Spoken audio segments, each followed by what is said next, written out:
Quando si arriva a Possagno, un paese minuscolo ai piedi del Monte Grappa in provincia di Treviso, si resta colpiti dall'imponenza solitaria di un tempio neoclassico che si staglia nel verde.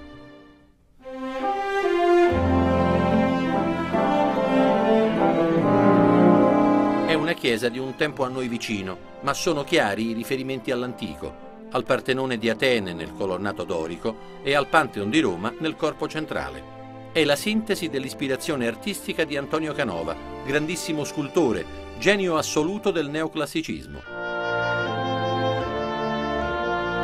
Qui ci sono le sue ceneri e questo è il luogo della sua autocelebrazione.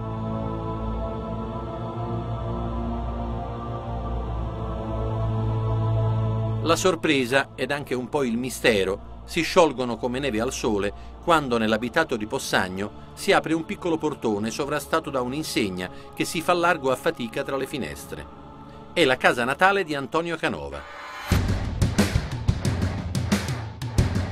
Qui c'è la Gipsoteca, una straordinaria raccolta dei suoi gessi, delle prove d'autore da cui presero vita alcune tra le sue grandi opere in marmo.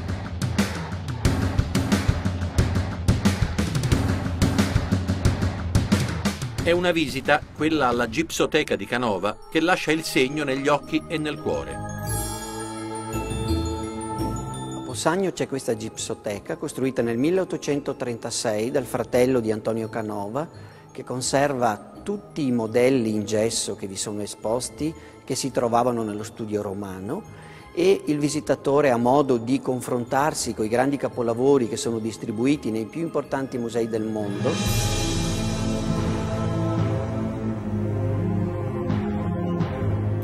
Ma qui a Possagno c'è anche la casa dove l'artista è nato, la stanza dove lui è vissuto assieme ai nonni e soprattutto questi ambienti sono degli ambienti ancora originali che portano il visitatore all'interno della casa di un artista e fanno percepire come poteva essere raffinato l'ambiente in cui viveva uno scultore come Antonio Canova.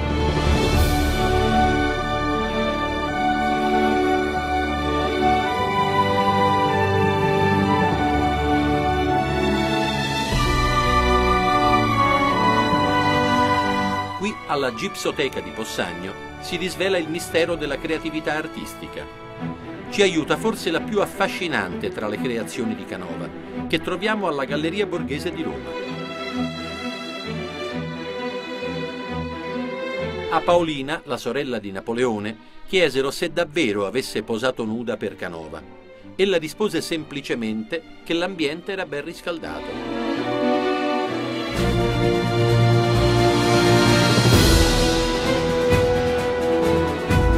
Se l'ambiente è caldo, il gesso diventa marmo e l'artista può finalmente regalare all'opera l'alito di vita che la rende immortale.